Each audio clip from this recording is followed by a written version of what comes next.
Hello friends, स्वागत है आपका हमारे YouTube channel Allen geography UGC NET JRF में। दोस्तों, जैसा कि आप जानते हैं, हम लोग बात कर रहे हैं जियोमॉर्फोलॉजी पे। ठीक है। और जियोमॉर्फोलॉजी के कई टॉपिक्स हम लोग कवर कर चुके हैं। उसी के आगे आज हम कवर करने वाले हैं प्लेट टेक्टोनिक्स की, जो कि बहुत ही इंपॉर्टेंट टॉपिक है जियोमॉर्फोलॉजी का। एक तरह से कहा जाए तो पूरे जियोमॉर्फोलॉजी का हार्ट है, क्या है? Plate tectonics. तो चलिए आज हम लोग बहुत ही इसका गहन अध्ययन करने वाले हैं कि प्लेट टेक्टोनिक्स में कि प्लेट क्या होती है। ठीक है, प्लेट टेक्टोनिक्स क्या है और जो भी इसके पीछे का पूरा इतिहास है उसके बारे में आज हम लोग क्या है अध्ययन करने वाले हैं। ये टॉपिक थोड़ा सा लेंदी टॉपिक है, इसलिए आपको समझने के लिए काफी पेशेंस रखना पड़ेगा, क्योंकि इसमें बहुत सारी थियरीज का इन्वॉल्वमेंट है। इसलिए आपको एक एक थियरी को आसान से आसान शब्दों में आपको बताया जाएगा और आपको ही बहुत से मतलब पेशेंस के साथ इसको क्या है देखना है। ठीक है, तभी आपको ये थियरी समझ में आने वाली है। अगर आप ये थियरी समझ गए तो समझ लीजिए कि आप पूरी की पूरी जियोमॉर्फोलॉजी आसान शब्दों में समझ जाएंगे। तो चलिए आइए हम लोग बात करते हैं प्लेट टेक्टोनिक्स की।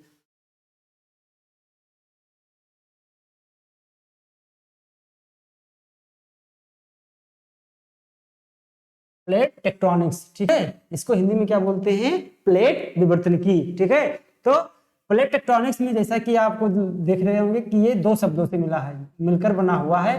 प्लेट प्लस टेक्टोनिक्स, कैसे? प्लेट प्लस टेक्टोनिक्स से मिलकर बना हुआ है। प्लेट का मतलब होता है प्लेट, ये वही प्लेट है जो क्या है लिथोस्फीयर के जो छोटे बड़े टुकड़े हैं, जो हम लोग इंटीरियर ऑफ द अर्थ में आपको बताए थे कि जो लिथोस्फीयर है वो हमारा कई छोटे बड़े टुकड़ों में बटा हुआ है। क्या बोला जाता है? प्लेट। प्लस टेक्टोनिक्स का अर्थ होता है मूवमेंट। क्या होता है? मूवमेंट। अर्थात प्लेट टेक्टोनिक्स को मिलाकर देखेंगे तो प्लेट टेक्टोनिक्स के अंतर्गत हम क्या करते हैं? प्लेट टेक्टोनिक्स के अंतर्गत हम प्लेटों का नेचर देखते हैं। ठीक है, साथ ही साथ जो प्लेटों की जो गति होती है उसका क्या करते हैं? इन दोनों का वैज्ञानिक अध्ययन करते हैं। तो उसी को क्या बोलते हैं? Plate tectonics. यानी प्लेट टेक्टोनिक्स क्या है, इसको और विस्तार से देखा जाए तो प्लेट टेक्टोनिक्स के अंतर्गत हम प्लेटों के नेचर, यानी प्लेट कैसी है, ठीक है, ये प्लेट भारी है या हल्की है या कॉन्टिनेंटल प्लेट है या ओशियनिक प्लेट है, साथ ही साथ प्लेटों का मूवमेंट कैसे है, किस दिशा में है, ठीक है, और प्लेटों के सहारे होने वाली विभिन्न प्रकार की घटनाओं को क्या करते हैं? प्लेट टेक्टोनिक्स के अंतर्गत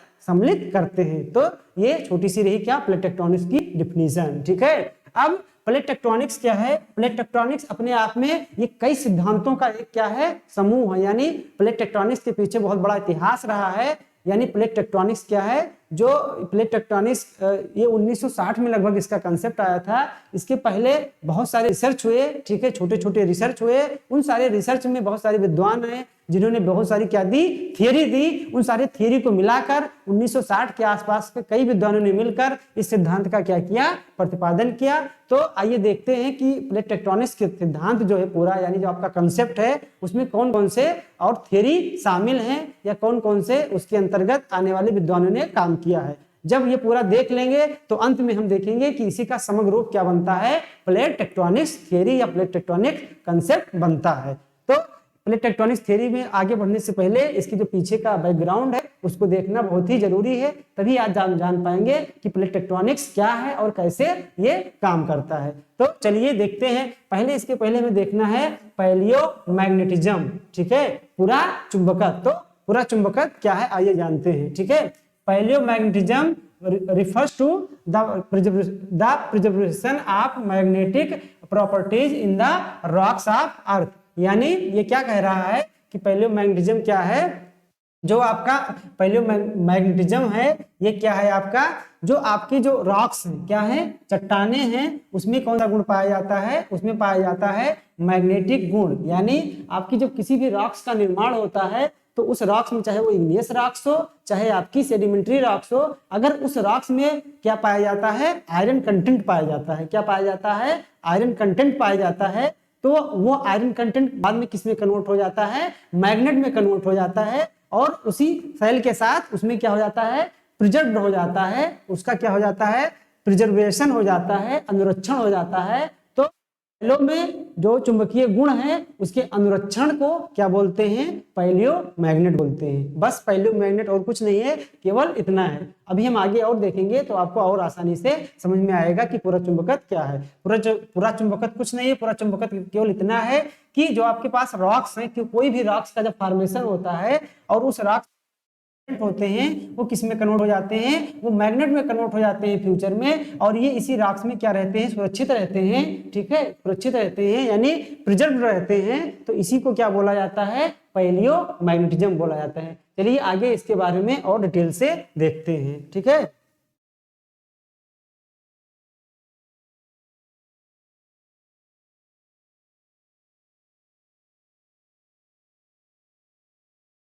पैलियो मैग्नेटिज्म, चलिए इसके बारे में और थोड़ा सा डिटेल स्टडी करते हैं, ठीक है।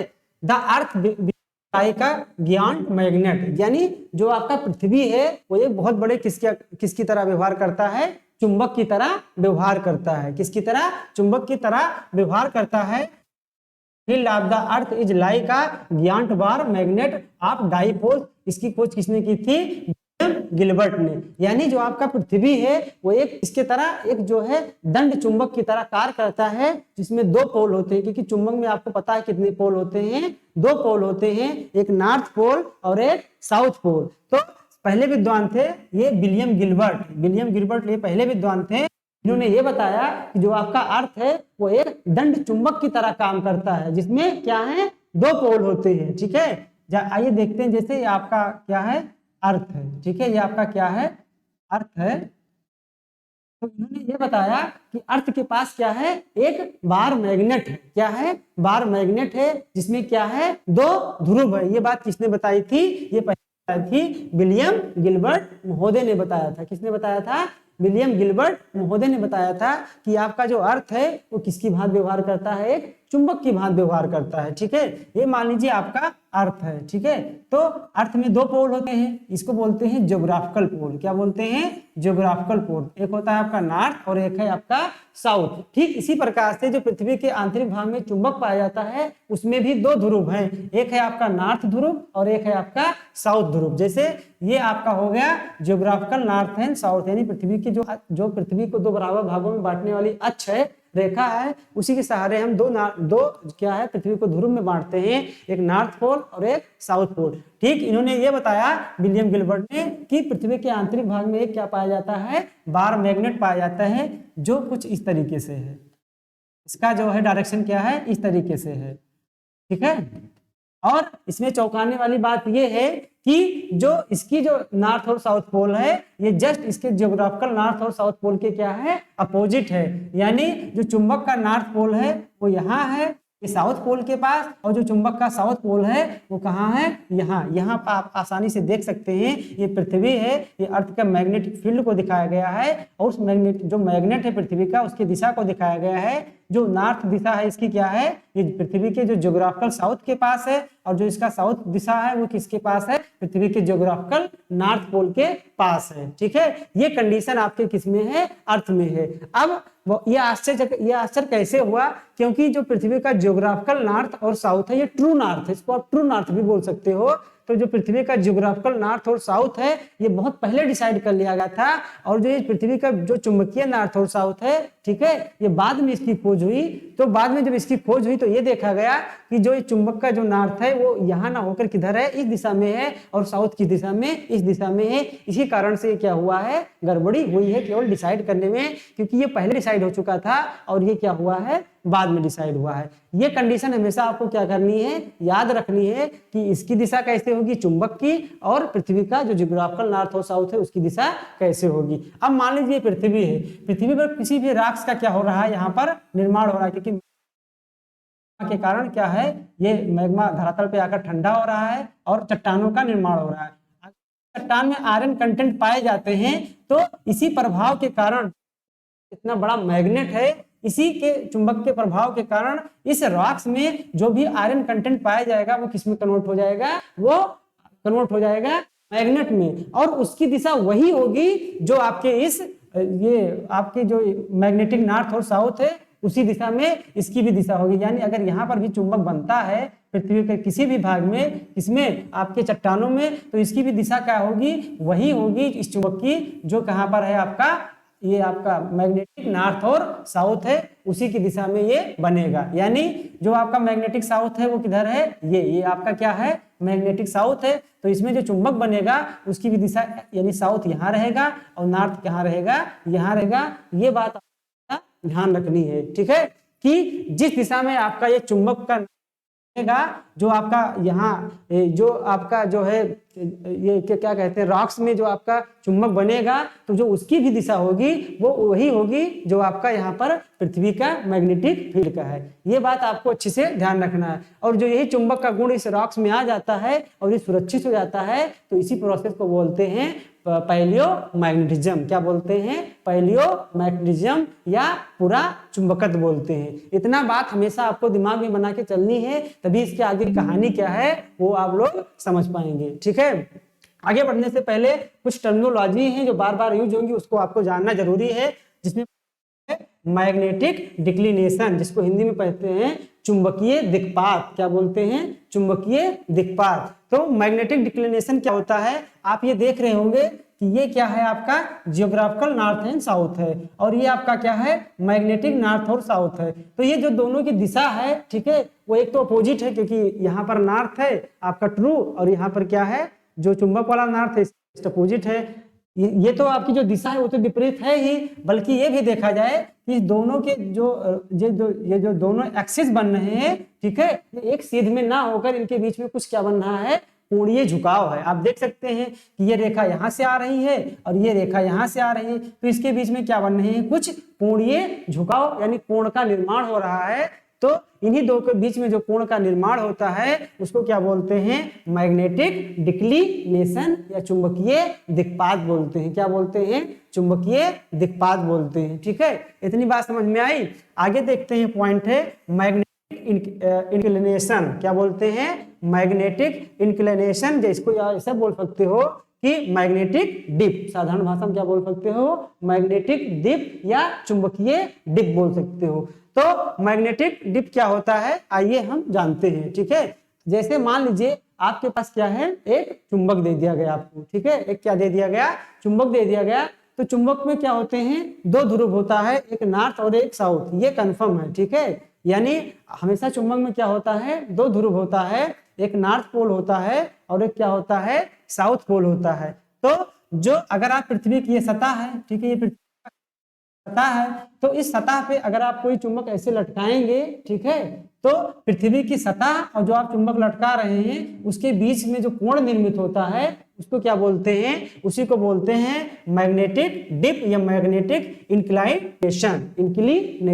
ठीक है, यानी ये आपका फ्रीली चुंबक है, इसको मान लीजिए आप चुंबक। अब आप ये आपका अर्थ मान लीजिए, इस अर्थ पे आप क्या कर रहे हैं, ये चुंबक की जो निडिल है इसको ऐसे लटका रहे हैं। तो अब क्या होगा कि चुंबक में दो ध्रुव हैं, एक नॉर्थ है और एक साउथ है। ठीक है, और पृथ्वी के पास भी एक चुंबक है। तो ये पृथ्वी वाला चुंबक इसको क्या करेगा, अट्रैक्ट करेगा। तो पृथ्वी की सतह और ये चुंबकीय निडिल है यानी नॉर्थ या साउथ, इन दोनों के बीच में क्या होगा, कुछ कोण का निर्माण होगा। ठीक है, तो उसी को क्या बोलते हैं, मैग्नेटिक डिप बोलते हैं। तो मैग्नेटिक डिप जो होता है वो नॉर्थ और साउथ पोल पे कितने डिग्री का बनाता है, 90 डिग्री का बनाता है। क्यों बनाता है, आइए जान लेते हैं। आपको पता है कि आपको एक ये क्या है, चुंबक है। ठीक है, अब इसमें एक नॉर्थ पोल है और एक साउथ पोल, यानी ये इस वाले को आप मान लीजिए ये नॉर्थ पोल है और इसको मान लीजिए साउथ पोल। अब आपको पता है कि अगर ये चुंबक किसको आकर्षित करेगा, किसी दूसरे चुंबक के पास इसको ले जाओगे तो जो इसका नॉर्थ पोल है, ठीक है, वो किसको जो है आकर्षित करेगा, कि दूसरे वाले चुंबक के साउथ पोल को आकर्षित करेगा। ठीक है, किसको आकर्षित करेगा, साउथ पोल को। और जो इसका साउथ पोल है वो दूसरे वाले चुंबक के नॉर्थ पोल को आकर्षित करेगा। ये चुंबक मान लीजिए आप अर्थ के पास ले जाएं, ठीक है, तो ये इसका नॉर्थ पोल है, तो ये किसको अट्रैक्ट करेगा, इस चुंबक के साउथ पोल को। इस चुंबक का साउथ पोल कहाँ है, उत्तर। जैसे जैसे आप उत्तर में जाएंगे ये पूरा का पूरा ऐसे 90 डिग्री पे खड़ा हो जाएगा, यानी इस तरीके से हो जाएगा। क्योंकि ये क्या है, इस चुंबक का नॉर्थ पोल है, तो ये अट्रैक्ट, पृथ्वी का जो चुंबक है अट्रैक्ट करेगा, आप पृथ्वी का साउथ वाला ध्रुव क्या करेगा, इसको अट्रैक्ट करेगा, क्योंकि ये नॉर्थ है। और जैसे जैसे आप उत्तर में जाएंगे वैसे वैसे क्या हो जाएगा, ये ऐसे हो जाएगा। इसलिए कितने अंश का कोण बनाएगा, 90 डिग्री का कोण बनाएगा। और यही आपका फिनोमेना क्या होगा, साउथ में होगा, क्योंकि साउथ वाला किसको अट्रैक्ट करेगा, इसके नॉर्थ को अट्रैक्ट करेगा। इसीलिए जब आप ध्रुवों पे जाएंगे तो पृथ्वी का जो धरातलीय सतह है, जो आपके पास चुंबक है, उसके बीच में जो निर्मित कोण होगा वो कितना होगा, 90 डिग्री का होगा। इस बात को आपको क्या रखना है, याद रखना है। क्या रखना है? याद रखना है। एक होता है मैग्नेटिक इक्वेटर। क्या होता है? Magnetic equator. मैग्नेटिक इक्वेटर क्या होता है? आपके पास एक चुंबक है, ठीक है, इस चुंबक में 2 ध्रुव है, ठीक है। अब आप इसको पृथ्वी के पास ले जाएंगे तो पृथ्वी पर बहुत सारे स्थान ऐसे हैं कि जो ये आपका चुंबक है और जो पृथ्वी की सतह है उसके बीच में जो कोण बनेगा वो 0 डिग्री का बनेगा। क्या बनेगा? 0 डिग्री का बनेगा। तो जितने भी पृथ्वी पर 0 डिग्री बनने वाले पॉइंट्स हैं, अगर उसको मिला दिया जाए तो उस मिलाने वाली जो रेखा होती है उसको क्या बोली जाती है? उसको बोला जाता है मैग्नेटिक इक्वेटर। क्या बोला जाता है? Magnetic equator. यानी 0 डिग्री डिप वाली जितनी भी पॉइंट्स हैं उसको मिलाने से जिस काल्पनिक रेखा का निर्माण होता है उसको बोला जाता है मैग्नेटिक डिप। अब यहां तक पॉइंट आपको समझ में आ गया। अगर जहां भी आपको समझ में नहीं आया होगा आप वीडियो को पॉज करके दोबारा सुनिएगा, सोचिएगा, उसके बाद आगे बढ़िएगा, क्योंकि ये टॉपिक बहुत ही इंपॉर्टेंट है। अब हम बात करने वाले हैं सोर्सेस ऑफ जियोमैग्नेटिक फील्ड, यानी पृथ्वी के अंदर जो चुंबक बन रहा है उसका स्रोत क्या, क्या ऐसा कारण है कि पृथ्वी के अंदर इतना बड़ा चुंबक का निर्माण हुआ है, ठीक है। तो होता क्या है कि आप लोगों ने जब इंटीरियर आधार जब हमने पढ़ाया था आपको, तो ये बताया था कि पृथ्वी को 3 भागों में बांटा गया था रिसेंट व्यू के आधार पे, क्रस्ट, मेंटल और कोर। किसमें 3 भागों में बांटा गया था? क्रस्ट, मेंटल और कोर, ठीक है। इसको और अच्छे से देखते हैं हम।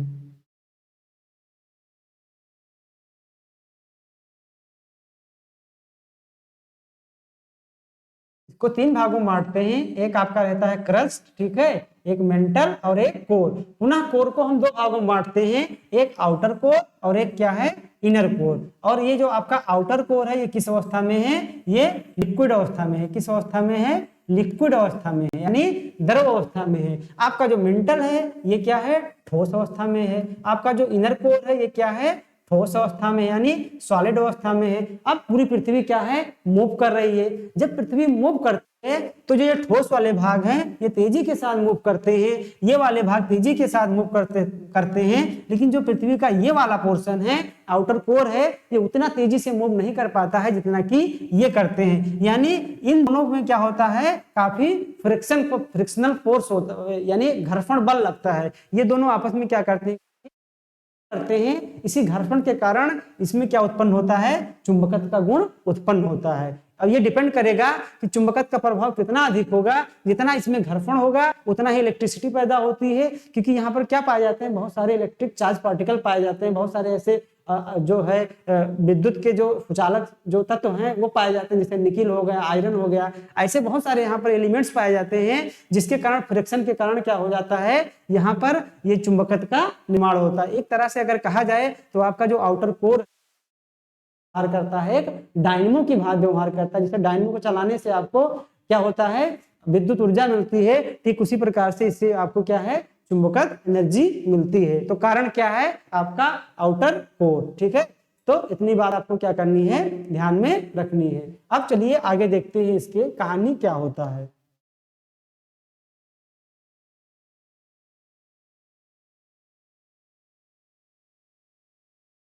अभी तक हमने बात किया, ठीक है, कि पहले मैग्नेटिज्म क्या था, ठीक है, चुंबकीय दिशाएं क्या थी। अब हम देखने वाले हैं रिवर्सल की, यानी कर्मण की।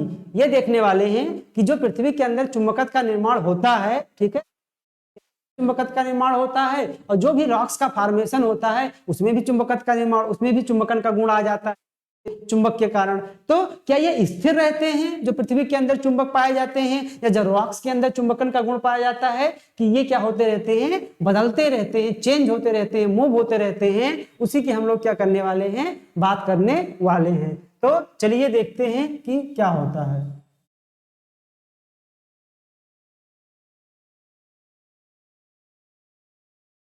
ये है आपका जियोग्राफिकल नॉर्थ और साउथ। इसको हमेशा ध्यान में रखना है कि कौन सा जियोग्राफिकल है और कौन सा मैग्नेटिक है। ये आपका है मैग्नेटिक नॉर्थ एंड साउथ। ये आपका क्या है? मैग्नेटिक है। क्या है?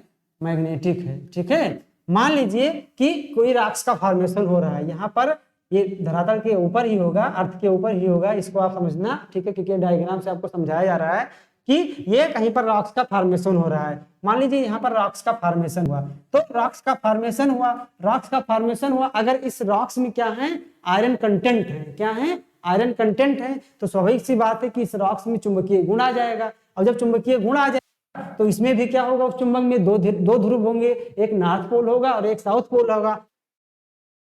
फिगर में चुंबक का जो साउथ पोल है किधर है, इधर है, तो इसमें जो भी चुंबक का निर्माण होगा उसमें साउथ पोल किधर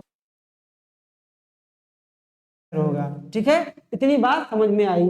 अब आगे देखते हैं। ठीक है, फिर ये देखा गया कि कहीं कहीं पर रॉक्स का हुआ में की जो दिशा थी वो इस तरीके से नहीं थी, बल्कि नॉर्थ पोल यहाँ पाया गया और साउथ पोल यहाँ पाया गया। तो ये बहुत ही विद्वानों के लिए आश्चर्य वाली बात हो गई कि कुछ रॉक्स में जो चुंबकीय ध्रुव की दिशा होती है ये इस फॉर्म में होती है, लेकिन कुछ में क्या होता है, कुछ रॉक्स जो पाई गई उसमें चुंबक की जो दिशा थी नॉर्थ इधर था और साउथ इधर, यानी जस्ट इसका क्या था, अपोजिट था। तो इससे विद्वान क्या हुए, काफी परेशान हो गए और उन्होंने और अधिक क्या करना शुरू कर दिया, रिसर्च करना स्टार्ट कर दिया। और अंत में इस निष्कर्ष से पहुंचे, दो तथ्यों पर पहुंचे। दो तथ्य ये पहुंचे कि हो सकता है कि इन फ्यूचर जो मैग्नेटिक नॉर्थ और साउथ है, यानी यहाँ साउथ है यहाँ पर नॉर्थ है, हो सकता है हजारों वर्ष ये क्या हो जाती हो, चेंज हो जाती हूँ, ये क्या हो जाती हूँ, चेंज हो जाती हूँ। यानी साउथ यहाँ था, यहाँ पर नॉर्थ आ गया, साउथ हो गया। ठीक है, और जब ये कंडीशन इस तरीके हो गई हो, कौन सा, ये आपका जो मैग्नेटिक नॉर्थ और साउथ था, ठीक है, ये चेंज होकर इस तरह आ गया हो। इस तरह आने के कारण जब इस समय जो भी रॉक्स बनेंगी, देखिए अब जिस भी रॉक्स का फॉर्मेशन होगा उसमें जो चुंबक का गुण होगा इधर नॉर्थ होगा, इधर, यानी विद्वानों ने यह निष्कर्ष निकाला इस आधार पर कि हो सकता है कि हजारों नॉर्थ और साउथ था, ये चेंज होकर किधर हो जाए, इस दिशा में हो जाए। ठीक है, तो इस दिशा से इस दिशा के आने के जो प्रोसेस होता है उसको बोलते हैं रिवर्सल पोलैरिटी। क्या बोलते हैं, रिवर्सल पोलैरिटी। ठीक है, यानी ध्रुवीय उत्क्रमणता, इसको हिंदी में देखते हैं। आप लोग इंग्लिश ज्यादा है, इंग्लिश बढ़िया है, इसको इसी फॉर्म में समझिए। यानी जो आपका पृथ्वी का मैग्नेटिक नॉर्थ और साउथ का चेंज होकर दूसरी दिशा में बदल जाना, तो उस प्रोसेस को बोलते हैं रिवर्सल पोलैरिटी। एक कंडीशन ये हो सकती है। तो कुछ विद्वानों ने यह भी कहा कि हो सकता है कि ये आपका ना चेंज हुआ हो, ये जिस दिशा में हो उसी दिशा में रहा हो, बल्कि ये जो आप रॉक्स में जो चुंबक बना था ये स्वयं ही चेंज हो गया हो। स्वयं चेंज होने का मतलब जो इसका जो साउथ था आ गया हो और जो इसका नॉर्थ था वो यहाँ पर आ गया हो। यानी जो रॉक्स में जो चुंबक पाए जाते हैं उसकी जो दिशा का स्वयं का चेंज होना, उसको बोलते हैं सेल्फ पोलैरिटी। क्या बोलते हैं, सेल्फ पोलैरिटी। ये दोनों ही बातें क्या है, सत्य हैं, क्योंकि अब आगे और आपको देखने को मिलेगा कि कहीं कहीं पर क्या हुआ है, रिवर्सल पोलैरिटी हुई है, तो कहीं कहीं पर क्या हुआ है, सेल्फ पोलैरिटी हुई है। लेकिन ज्यादा से ज्यादा जो चांस बनते हैं वो कैसे पोलैरिटी के बनते हैं कि जो आपका पृथ्वी का चुंबकीय नॉर्थ एंड साउथ है ये घूमकर उलट जाता है, यानी इसका क्या हो जाता है, रिवर्स फॉर्म में आ जाता है। ये प्रोसेस पृथ्वी पर ज्यादा हमें देखने को मिलते हैं। तो ये रहा आपका रिवर्सल। रिवर्सल दो प्रकार से होता है। किस प्रकार से होता है, एक होता है रिवर्सल पोलैरिटी यानी ध्रुवों का चेंज हो जाना, ठीक है, और एक होता है सेल्फ पोलैरिटी यानी जो भी आपके रॉक्स के अंदर जो भी आपका मैग्नेट था वो खुद ही क्या हो गया, उसकी दिशा क्या हो गई, चेंज हो गई। तो इतनी बातें आपको क्या करनी है, याद रखनी है। फिर आगे वाला जो जिसमें जो पॉइंट हम पढ़ाने जा रहे हैं वो आपको और अच्छे से समझ में आने वाला है। तो चलिए इसके आगे अब हम लोग क्या है देखते हैं कि क्या है।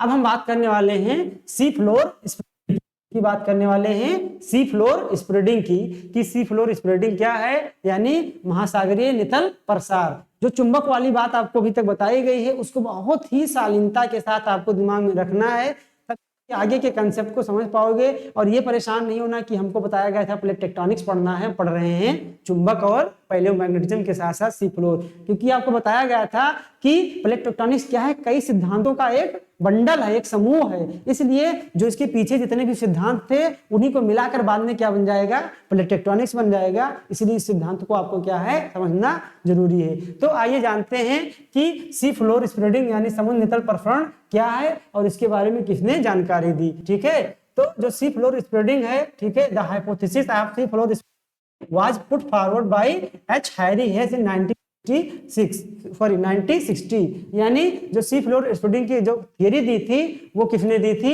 एक हैरी हेस नाम के बहुत बड़े विद्वान थे, ठीक है, जिन्होंने 1960 में ये थियरी दी थी, ठीक है। अब ये थियरी क्या है, आगे आइए देखते हैं। तो जो ये थियरी दी थी, इनके थियरी का जो आधार था, इन्होंने थियरी के लिए आधार जो माना था वो दो थियरी पर आपके हैरी हेस महोदय ने अपनी थियरी प्रतिपादित की थी। तो ये कौन कौन सी थियरी थी? पहला था आपका द कॉन्टिनेंटल ड्रिफ्ट थियरी, ठीक है, जो वेगनर का हम लोगों ने पढ़ा था कॉन्टिनेंटल ड्रिफ्ट थियरी, पहला थियरी, उसको इन्होंने क्या बनाया? अपनी थियरी का आधार बनाया, क्योंकि में वही सारी बातें बताई जा रही है कि प्लेट घूम रही है, प्लेट चल रही है, मैग्मा निकल रहा है, ठीक है। और यही बात किसने बताया था? वेगनर महोदय ने बताया था, लेकिन वो उसकी सटीक उतनी वैज्ञानिक व्याख्या नहीं कर पाए थे जितनी कि हैरी हेस और अन्य विद्वान किए थे। लेकिन भले उन्होंने सटीक व्याख्या नहीं कर पाई थी, लेकिन इस दिशा में, ठीक है, उन्होंने क्या किया था? एक नींव का काम किया था। और जब नींव मजबूत रहती है तो उस पर इमारत आप कितनी भी खड़ी कर दो, कोई भी प्रकार की दिक्कत नहीं आती है। तो हैरी हेस महोदय ने क्या किया? अपने सिद्धांत के लिए दो सिद्धांत को आधार बनाया, को जिसको ऑलरेडी हम लोग पढ़ चुके हैं और समझ चुके हैं कि क्या है। दूसरी जो थ्योरी थी कन्वेक्शन करंट थ्योरी को इन्होंने क्या बनाया? अपना आधार बनाया। कन्वेक्शन करंट थ्योरी को हिंदी में बोलते हैं तापीय संवहन का सिद्धांत। तो आइए देखते हैं तापीय संवहन का सिद्धांत क्या है, उसके बाद इस दोनों थ्योरी को मिलाकर इन्होंने क्या थ्योरी दी उसको हम देखते हैं। तो convection theory is the soul of the sea floor spreading theory, यानी ये कह रहा है कि जो आपका कन्वेक्शन करंट थ्योरी है, यानी तापीय संवहन सिद्धांत है, वो सी फ्लोर स्प्रेडिंग का एक प्रकार से आत्मा है। क्या है? आत्मा है, यानी सोल पार्ट है, ठीक है। और इस थ्योरी का प्रोपाउंडर कौन थे? आर्थर होम्स थे। आर्थर होम्स थे। तो आइए जान लेते हैं कि उन्होंने अपनी थ्योरी के बारे में क्या बताया था। तो इन्होंने अपनी थ्योरी के बारे में इतना बात बताया, क्या है? स्टेनोस्फीयर है। तो स्टेनोस्फीयर में जो मैग्मा है वो संवहन तरंगों के रूप में उठता है। किस रूप में? संवहन तरंगों के रूप में ऐसे क्या है? ऊपर उठता है, ठीक है। क्या है? ऊपर उठता है। उसके बाद ये जो आपका लिथोस्फीयर है, क्या है? लिथोस्फीयर है, ठीक है, उस पे क्या है? इसे टक्कर मारता है। क्या मारता है? टक्कर मारता है। क्या हो जाता है? इसके इस साइड में आ जाता है। ये क्या है? जो मैग्मा है ये चला, टक्कर मारा, टक्कर मारने के बाद क्या, अरे नीचे इधर सरकता है और इधर प्लेट के सहारे नीचे इधर सरकता है। तो जब ये इधर आता है तो इस प्लेट पे फोर्स डालता है और इस प्लेट को बाध्य करता है इधर आने के लिए। और ये वाला जो पॉइंट है, ये वाला जो इसका लिम्ब है, ये लिम्ब क्या करता है? ये इधर इस प्लेट को फोर्स करता है आने के लिए। तो जब ये प्लेट इधर जाती है तो बीच से ब्रेक हो जाती है और यही मैग्मा बीच से बाहर आकर कटक का रूप ले लेता है। किसका रूप ले लेता है? कटक का रूप ले लेता है। ये बातें किसने बताई थी? आपकी किसने बताई थी? आर्थर होम्स महोदय ने बताई थी कि प्लेट जो मूव करती है उसका कारण क्या है। यानी इन्होंने कितना आसान प्लेटें मूव करती हैं, ठीक है। अब याद कीजिए कि जो प्लेटें मूव कर रही थी, यानी कॉन्टिनेंट जो चल रहे थे वो किसके कारण चल रहे थे? वेगनर ने क्या बताया था, टेलर ने क्या बताया था, और वो 1912 की बात थी, 1908 की बात थी। आज समय परिवर्तन के साथ ये 1928-30 की बात चल रही है, क्योंकि कन्वेक्शन करंट थ्योरी लगभग 1928-30 में आया था, ठीक है। उसमें इन्होंने क्या बताया था कि वो सब कारण नहीं है, बल्कि प्लेटों के मूवमेंट का कारण क्या है? जो स्टेनोस्फीयर से उठने वाला क्या है? मैग्मा है, जो किस रूप में उठ रहा है? कन्वेक्शन करंट के रूप में उठ रहा है। इतनी बात आप लोग को समझ में आई हो, आ गई होगी, ठीक है। अब इसी दोनों थ्योरी को आधार बना के सी फ्लोर स्प्रेडिंग थ्योरी किसने दिया? हैरी हेस ने दिया। तो आइए जानते हैं कि इन्होंने अपनी थ्योरी में कौन कौन सी बातें बताई है, ठीक है। तो आइए देखते हैं।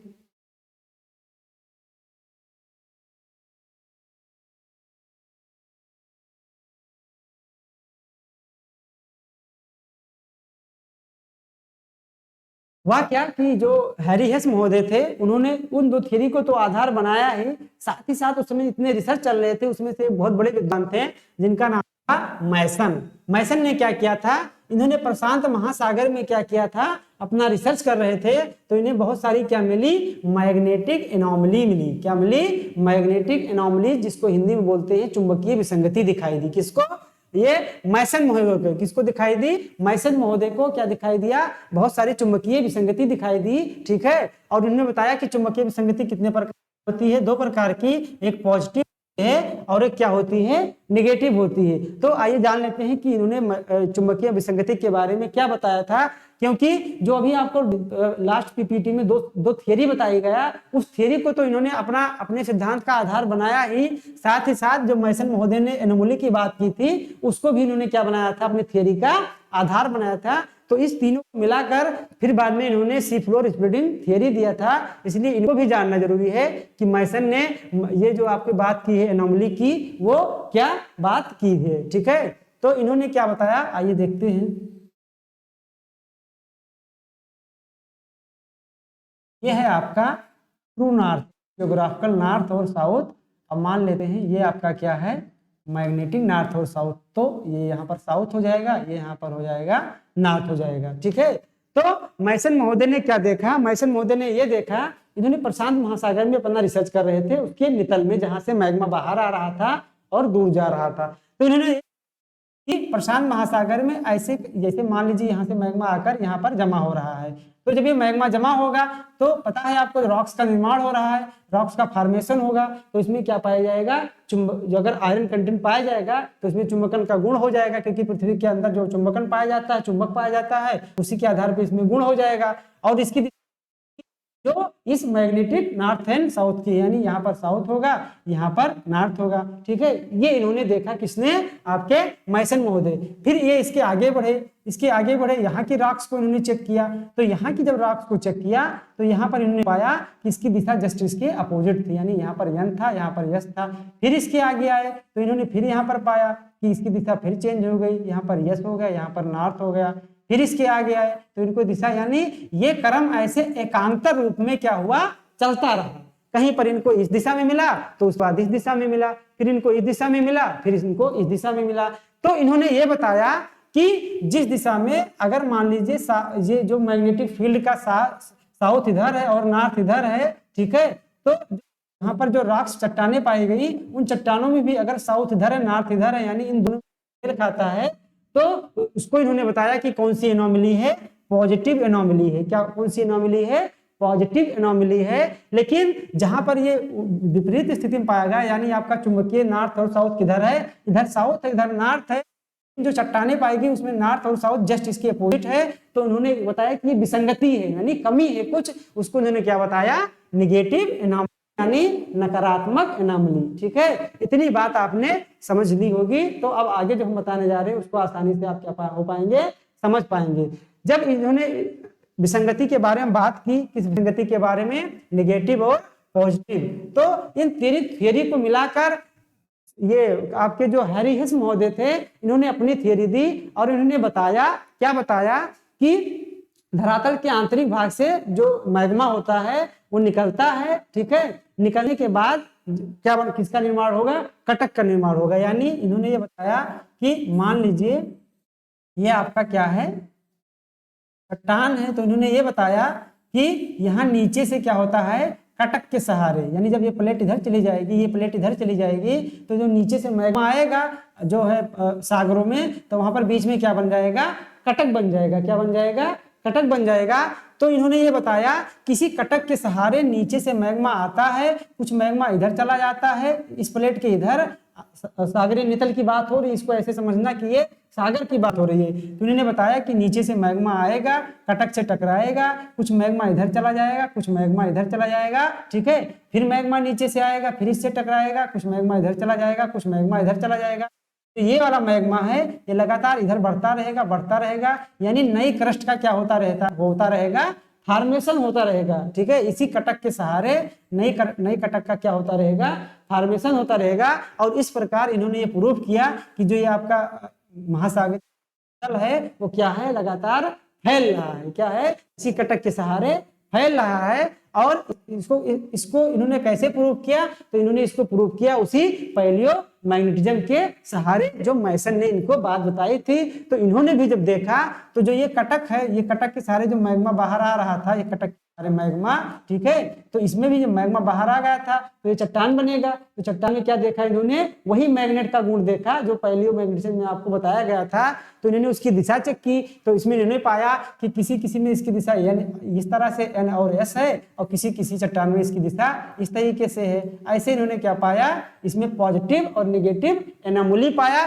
तो इस आधार पर इन्होंने बताया कि नीचे से मैग्मा आता है कटक के सहारे, लगातार सी का फ्लोर है वो स्प्रेड हो रहा है, यानी फैल रहा है, ठीक है।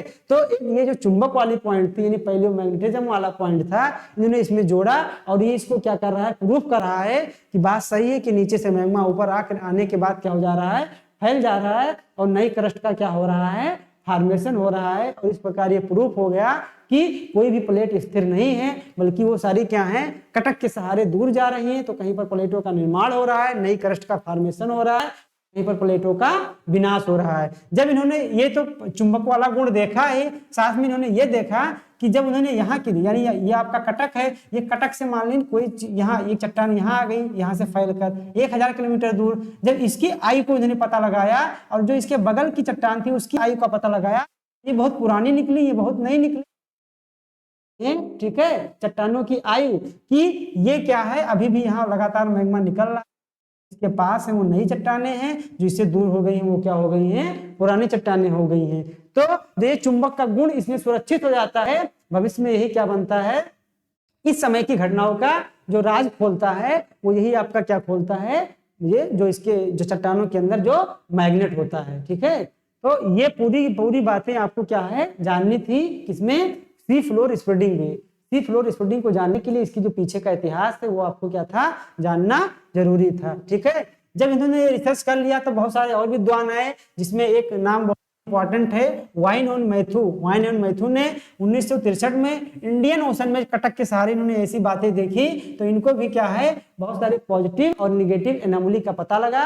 इस प्रकार ये सब थ्योरी मिली और एक थ्योरी बनकर सामने आई। वो सामने क्या आई, प्लेट टेक्टोनिक थ्योरी के नाम से जिसको जाना गया, जिसमें ये बताया गया कि प्लेटें स्थिर नहीं है, बल्कि ये प्लेटें क्या हैं, छोटे छोटे टुकड़ों में विभाजित हैं, ठीक है। अपने स्थान पे स्थिर नहीं बल्कि क्या है, मूव कर रही हैं। मूव करने के दौरान ही इनके जो प्लेट के किनारे होते हैं वहां से लावा कहीं से निकल रहा है, जिसके कारण प्लेटें कहीं पर नई क्रस्ट का फॉर्मेशन हो रहा है, तो कहीं पर ये प्लेटें क्या हो रही हैं, जो है जो भारी प्लेटें हैं वो हल्की प्लेटों के अंदर जाकर छेपित हो रही हैं, तो वहां पर क्या हो रहा है, प्लेटों का विनाश हो रहा है, ठीक है। अब ये बातें जब हम आपको बोलेंगे कि प्लेटें कैसे मूव कर रही हैं, प्लेट टेक्टोनिक्स में कैसे बताया गया, तो आपको सोचने, क्योंकि इसके पहले सारी चीजें आपको बता दी गई हैं कि कन्वेक्शनल करंट थ्योरी ये बताता है कि कैसे मैग्मा ऊपर आ रहा है, कैसे प्लेटें मूव कर रही हैं। इसीलिए आपको इतना सारा इतिहास बताने की जरूरत पड़ी, और यही सारा इतिहास जब आपस में कंपाइल किया गया तो एक नई थ्योरी आई, जिसका नाम क्या कर दिया गया, प्लेट टेक्टोनिक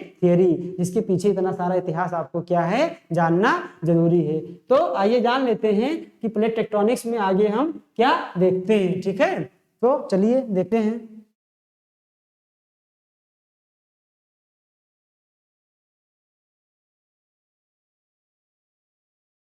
अब हम यहाँ स्टार्ट करेंगे कि प्लेट टेक्टोनिक्स क्या है। आपको जान ही गए कि प्लेट टेक्टोनिक्स में क्या देखेंगे, प्लेटों का नेचर देखेंगे और प्लेटों का मोशन देखेंगे। अब प्लेटों का मोशन कैसे होगा आपको बताने की जरूरत नहीं है, ठीक है।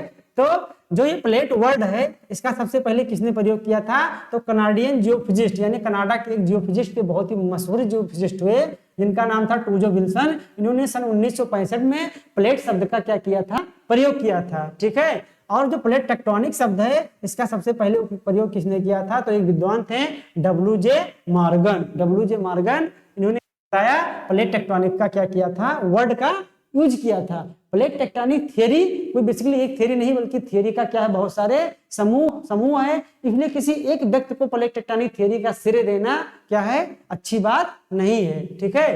तो प्लेट टेक्टोनिक शब्द का सर्वप्रथम प्रयोग किसने किया, मॉर्गन ने किया, और प्लेट का सर्वप्रथम प्रयोग किसने किया, जियोफिजिस्ट टूजो विल्सन ने किया। ठीक है, नासा ने ये प्रतिपादित किया है, ये रिसर्च करके बताया है कि जो पूरा विश्व है उसमें 7 मेजर प्लेटें पाई जाती हैं और वे 20 यानी छोटी प्लेटें पाई जाती हैं, यानी 20 माइनर प्लेटें हैं और 7 मेजर प्लेटें हैं। 7 मेजर प्लेटें कौन कौन से हैं? एक नॉर्थ अमेरिका है, एक साउथ अमेरिका है, एक अफ्रीका है, इंडो ऑस्ट्रेलिया है, एक यूरेशियन प्लेट है और एक क्या है? पैसिफिक प्लेट है। क्या है? पैसिफिक प्लेट है। ठीक है, इनका नेचर कैसे हो सकता है? कोई भी प्लेट न तो पूरी तरीके से महाद्वीपीय प्लेट है न तो पूरी तरीके से महासागरीय प्लेट है। ठीक है, कोई भी महाद्वीपीय प्लेट है उसका मैक्सिमम भाग महाद्वीप का बना हुआ है, जबकि कुछ भाग क्या बना हुआ है? महासागर का बना हुआ है। तो जिसका हिस्सा ज्यादा है, जैसे हम पैसिफिक प्लेट क्या है? एक महासागरीय प्लेट है, तो उसको महासागरीय प्लेट क्यों बोलते हैं? इसका मतलब ये नहीं है कि उसका 100% भाग जो है कि उसका मैक्सिमम भाग क्या है? महासागरीय है, इसलिए उसको महासागरीय प्लेट कहते हैं। जिसे हमने बोल दिया नॉर्थ अमेरिकन प्लेट, तो इसका नॉर्थ अमेरिकन प्लेट क्या है? आप देखेंगे कि कॉन्टिनेंटल प्लेट है। तो इसका मतलब ये कतई नहीं है कि पूरा का पूरा जो नॉर्थ अमेरिकन प्लेट है वो कॉन्टिनेंटल है, बल्कि उसका मैक्सिमम हिस्सा कॉन्टिनेंट का बना हुआ है, इसलिए उसको क्या बोल देते हैं कि यह क्या है? कॉन्टिनेंटल प्लेट है। एक आपको थियरी याद रखनी है, पेपिंग स्टोन थियरी, ये बहुत ही इंपॉर्टेंट है। ठीक है, इसके बारे में डिटेल से आपको जानने की जरूरत नहीं है, बल्कि ये जानना है इसको किसने दिया था? तो एक विद्वान थे मैकेंजी एम पार्कर, इन्होंने ये थियरी दी थी। ठीक है, अब आइए बात करते हैं प्लेट मार्जिन्स। प्लेट टेक्टोनिक्स में जो है, जो प्लेट होती हैं, प्लेटों में जो सबसे महत्वपूर्ण पॉइंट होता है वो होता है प्लेट मार्जिन। प्लेट मार्जिन क्या है? जैसे आपके सामने एक प्लेट दिख रही होगी, तो जो प्लेटों का सबसे किनारे वाला जो भाग होता है, इसी को क्या बोलते हैं? Plate margin. क्या बोलते हैं? प्लेट मार्जिन, या हिंदी में बोलते हैं प्लेट यानी प्लेट सीमांत। सीमांत का मतलब क्या हुआ? सीमा का अंत, जहां से ये बाउंड्री खत्म होती है, सीमा का अंत होता है, उसी को बोलते हैं प्लेट मार्जिन। ठीक है, अब प्लेट मार्जिन यानी प्लेटों के गति के आधार पर इसको 3 भागों में बांटा गया। डाइवर्जेंट प्लेट मार्जिन, यानी डाइवर्जेंट को क्या बोलते हैं? अपसारी। क्या बोलते हैं? अपसारी। एक होता है कन्वर्जेंट, कन्वर्जेंट का मतलब होता है अभिसारी, और एक होता है ट्रांसफॉर्म या कंजर्वेटिव बाउंड्री, जिसको हिंदी में बोलते हैं रूपांतरित। ठीक है, या संरक्षी प्लेट। तो आइए देखते हैं कि डाइवर्जेंट प्लेट क्या होता है। डाइवर्जेंट प्लेट का मतलब क्या होता है? जैसे ये आपको एक प्लेट दिख रहा होगा, इसमें क्या होता है कि नीचे से स्टेनोस्फीयर से मैग्मा कन्वेक्शन, और जहां पर भी प्लेटें कमजोर होती हैं वहां पर क्या होता है? मैग्मा इसको, जो मैग्मा है, ठीक है, वो इधर जाता है और चलता है किस पर? इधर चली जाती है और एक प्लेट इधर चली जाती है, बीच में गैप हो जाता है, नीचे से मैग्मा बाहर आता है और मैग्मा बाहर आकर क्या बनाता है? कटक का निर्माण करता है। ठीक है, क्या होता है? कटक का निर्माण करता है। तो जो ये प्लेटें इधर जा रही हैं, इधर इसको इधर और इधर करने में किसका योगदान होता है? ये जो कन्वेक्शनल करंट है। तो कन्वेक्शनल करंट जब इस पे फोर्स लगाती हैं, ठीक है, तो क्या नाम है? रीज पुश फोर्स। ठीक है, इसी रीज पुश फोर्स के कारण ये प्लेट इधर आई और ये प्लेट इधर आया और बीच से क्या हो गया? मैग्मा बाहर आया और क्या हुआ? कटक का निर्माण हो गया। ये घटना कहाँ होगी? आपकी प्लेट में होगी। ठीक है, ये घटना कहाँ हो रही है? महासागर में हो रही है। जैसे एग्जांपल ले लिया जाए अटलांटिक ओशन का, तो अटलांटिक ओशन में एक तरफ जहां आपका एक तरफ क्या है? यूरेशियन प्लेट है, ये नॉर्थ अटलांटिक की बात कर रहे हैं। तो यहाँ से नीचे से मैग्मा उठता है, ठीक है, तो इस प्लेट को इधर कर देता है, इस प्लेट को इधर कर देता है, यानी नॉर्थ अमेरिकन प्लेट इधर जा रही है और यूरोशियन प्लेट इधर जा रही है। बीच में कटक का, बीच से मैग्मा बाहर आता है और क्या बना लेता है? कटक बना लेता है, जिसको हम लोग यहाँ पढ़ेंगे ओशनियोग्राफी में। तो इधर इस प्लेट को इधर मूव कराने में इस प्लेट को बल की जरूरत पड़ी, या जिस बल का जो बल लगा उसका क्या नाम है? उसका नाम रीज पुश फोर्स। क्या नाम है? रीज पुश फोर्स। ठीक है, तो इससे क्या हो रहा है? नई क्रस्ट का फॉर्मेशन हो रहा है। इसीलिए कभी कभी डाइवर्जेंट प्लेट को क्या बोल देते हैं? संरचनात्मक प्लेट भी बोलते हैं। क्या बोलते हैं? संरचनात्मक प्लेट। इससे क्या होगा? ज्वालामुखी की घटनाएं होंगी, समुद्र में होगा भूकंप आएगा, जो भूकंप आएगा कटक का निर्माण होगा। यही क्या होता है? फिनोमेना इसके साथ होता है। अगला क्या है आपका? प्लेट पर कन्वर्जेंट का मतलब होता है अभिसारी। क्या होता है? अभिसारी। जैसे यहाँ पर दो प्लेट दी हुई है, ठीक है, एक ओशियनिक प्लेट है और एक क्या है, कॉन्टिनेंटल प्लेट है। तो जो जब ये दोनों एक दूसरे के पास में आती हैं तो जो भारी प्लेट होती है वो नीचे क्या हो जाती है, सबडक्ट हो जाती है। जैसे यहाँ पर क्या दिख रहा होगा, जो ओशियनिक प्लेट है ये क्या है, ये भारी है। भारी क्यों है ये आप आसानी से जान सकते हैं, क्योंकि ये किससे बने हुए हैं ये आप लोग जानिए। आप लोगों ने अगर वीडियो देखा होगा ध्यान से तो आपको पहले बताया गया था कि कॉन्टिनेंट किससे बने हैं और ये आपके जो ओशन है उसके क्रस्ट किससे बने हुए हैं। तो ये प्लेट भारी है, आपकी कॉन्टिनेंट हल्की है, इसलिए जब ये दोनों आपस में इधर से टकराएंगे, ठीक है, जब इधर से टकराएंगे तो क्या होगा कि जो भारी प्लेट है वो हल्की प्लेट के नीचे क्या हो जाएगा, सबडक्ट हो जाएगा। क्या हो जाएगा, सबडक्ट हो जाएगा, ठीक है। और इस तरह किसका निर्माण होगा, हो जाएगा। तो इस प्रोसेस को क्या बोलते हैं, यहाँ पर बोलते हैं, किस प्लेट का उदाहरण होगा, कन्वर्जेंट प्लेट का उदाहरण होगा। जो ये सबडक्ट होता है तो नीचे आने पर ये प्लेट क्या होगा, स्टेनोस्फीयर में जाएगा। स्टेनोस्फीयर का तापमान ज्यादा है तो वहां पर ये गलना स्टार्ट हो जाएगा। स्टेनोस्फीयर में पहुंचता है तो उस जहां से प्लेट गलना स्टार्ट होता है उसको क्या बोलते हैं, उसको बोलते हैं बेनी हाफ जोन। क्या बोलते हैं, बेनी हाफ जोन। यानी इसको भी आपको याद रखना है कि कन्वर्जेंट प्लेट बाउंड्री में, कन्वर्जेंट प्लेट में जहां पर ये प्लेटें छेपित होती हैं, सबडक्ट होती हैं, उस क्षेत्र को क्या बोलते हैं, बेनी ऑफ जोन। अब क्या होता है, इस प्लेट को छेपित कराने में किसका योगदान होता है, तो आपको पता ही है कि एक तो प्लेट क्या है, भारी है। भारी होने के कारण ये क्या है, नीचे की तरफ देखिए क्या कर रही है, यहाँ पर अभी आपको दिखा रहे हैं स्पष्ट। ये प्लेट क्या है, भारी है। तो जैसे ही इसके थोड़ा सा नीचे छेपित होती है तो यहीं पर एक नीचे से क्या है, जो ग्रेविटी है उस ये क्या करती है, इस प्लेट को नीचे खींचती है और स्वतः इस प्लेट का जो भार है, ठीक है, उससे एक बल उत्पन्न होता है, उसका नाम है स्लैब पुल फोर्स। स्लैब पुल फोर्स यानी जो नीचे वाला पार्ट है एक बल उत्पन्न करता है, उसका नाम है स्लैब पुल फोर्स। और उसी बल के कारण पूरी की पूरी प्लेट क्या होती है, धीरे धीरे इसके नीचे आने लगती है। तो ये भी याद रखना है कि कौन से फोर्स इसमें काम कर रहे हैं, कौन से फोर्स, स्लैब पुल फोर्स। जब इसके नीचे चला जाएगा तो यहाँ पर ज्वालामुखी बनेगा, ज्वालामुखी बनने के कारण कुछ ज्वालामुखी उद्गार हो जाएगा, ठीक है। और साथ ही साथ जो इन दोनों के बीच में मलबा होगा तो यहाँ पर क्या बन जाएगा, पर्वत का भी क्या बन जाएंगे, ट्रेंच भी बन जाएंगे। बहुत सारे एग्जांपल्स आपको देखने को मिलेंगे।